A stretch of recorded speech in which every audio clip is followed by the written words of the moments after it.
প্রিয় শিক্ষার্থী বন্ধুরা, তোমরা যারা নেতাজি সুভাষ ওপেন ইউনিভার্সিটি থেকে ইউজি কোর্স করছো এবং ইউজি সেকেন্ড ইয়ারের স্টুডেন্ট ও ইতিহাসে অনার্স নিয়েছো, তাদের জন্য CCHI পেপার 9 এর সাজেশনটি দিয়ে দিলাম। তোমাদের টার্ম এন্ড এক্সাম 2024 এবং পরীক্ষাটি হবে 2025-এ। তোমাদের 10 নম্বরের এবং 6 নম্বরের প্রশ্ন থাকবে। যে প্রশ্নগুলো গুরুত্বপূর্ণ আমি সেই প্রশ্নগুলোই সাজেশনে দিয়েছি। সম্পূর্ণ ভিডিওটি দেখো, কারণ এই প্রশ্নগুলোকে আর কিভাবে দিতে পারে আমি সেই বিষয়টাও আলোচনা করে দেব। 10-এর ক্ষেত্রে প্রথম প্রশ্ন, শাসক হিসেবে শেরশাহের মূল্যায়ন করো, অথবা দিতে পারে শেরশাহের কৃতিত্ব আলোচনা করো, অথবা দিতে পারে শেরশাহের শাসন ব্যবস্থা এবং অন্যান্য কার্যাবলী সম্পর্কে আলোচনা করো। নেক্সট কোয়েশ্চেন, মুঘল রাজত্বের প্রকৃতি বিশ্লেষণ করো, অথবা মুঘল রাজত্বের মূল বৈশিষ্ট্যগুলো কি ছিল, অথবা মুঘল রাজত্বকে কি ধর্মাশ্রয়ী ও জনহিতকর রাজত্ব বলা যায়। নেক্সট কোয়েশ্চেন, আকবরের রাজপুত নীতি আলোচনা করো, অথবা দিতে পারে প্রশ্নটিকে আকবরের রাজপুত নীতি এবং ঔরঙ্গজেবের রাজপুত নীতির মধ্যে প্রভেদ সম্পর্কে আলোচনা করো। নেক্সট, আকবরের সাম্রাজ্য বিস্তার নীতি আলোচনা করো, অথবা দিতে পারে আকবরের বৈদেশিক নীতি সম্পর্কে বিস্তারিত আলোচনা করো। নেক্সট 5 নম্বর কোয়েশ্চেন, বিজেতা ও শাসক হিসেবে বাবরের কৃতিত্ব ও চরিত্র আলোচনা করো, অথবা মুঘল সাম্রাজ্যের প্রতিষ্ঠাতা হিসেবে বাবরের কার্যাবলী বিস্তারিত আলোচনা করো। নেক্সট, 1528 থেকে 58 খ্রিস্টাব্দে মোগল আফগান দ্বন্দ্ব সম্পর্কে আলোচনা করো। নেক্সট, আকবরের আমলে প্রবর্তিত মনসবদারি ব্যবস্থা সম্পর্কে আলোচনা করো। নেক্সট, মুঘল যুগের অর্থনৈতিক ব্যবস্থা সম্পর্কে বিস্তারিত আলোচনা করো, অথবা দিতে পারে মুঘল যুগের কৃষি ও বাণিজ্য সম্পর্কে বিস্তারিত আলোচনা করো, বা কৃষি বাণিজ্য শিল্প সম্পর্কে আলোচনা করো। সম্পূর্ণটাই অর্থনীতির মধ্যেই পড়ে। নেক্সট, মুঘল যুগে কৃষক বিদ্রোহের কারণ এবং এই বিদ্রোহে জায়গিরদারদের ভূমিকা সম্পর্কে আলোচনা করো।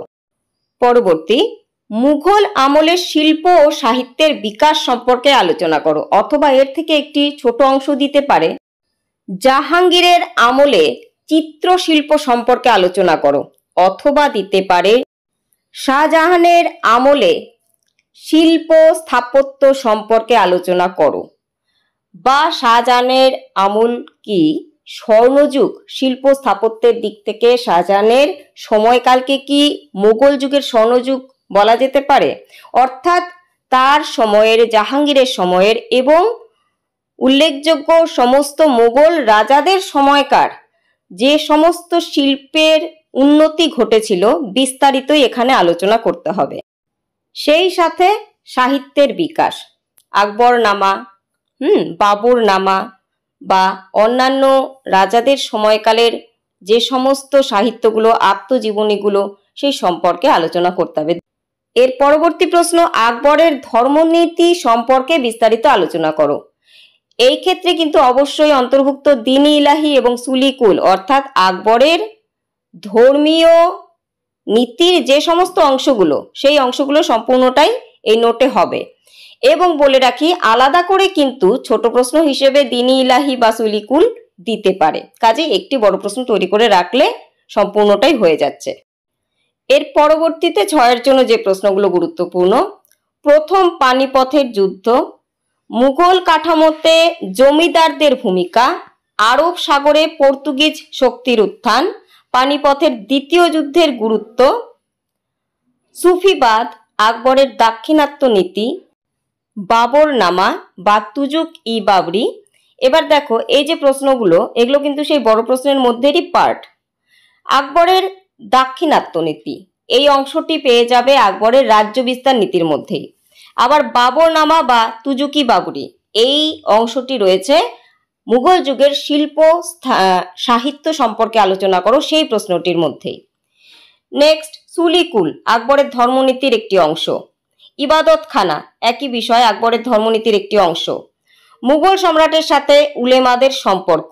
নেক্সট, জায়গিরদারি প্রথার বৈশিষ্ট্য, আকবর প্রবর্তিত ভূমি রাজস্ব ব্যবস্থা, নেক্সট, মুঘল ইতিহাস রচনায় বৈদেশিক সাহিত্য। বাবরের ভারত আক্রমণের পূর্বে রাজনৈতিক ও আর্থ-সামাজিক অবস্থা। আশা করছি যে প্রশ্নগুলো তোমাদের জন্য আমি সাজেশনে দিয়েছি এই প্রশ্নগুলো থেকেই তোমরা 80 থেকে 100% কমন পাবে।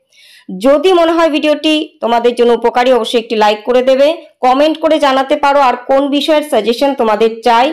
এবং যারা নোটস ও অন্যান্য পেপারের সাজেশন নিতে চাইছো তারা 9932533745 এই নাম্বারে যোগাযোগ করো, অথবা তোমাদের জন্য আমার একটি হোয়াটসঅ্যাপ গ্রুপ রয়েছে, সেই গ্রুপের যে লিংক আমি তা এই ভিডিওর ডেসক্রিপশনে দিয়ে রাখবো।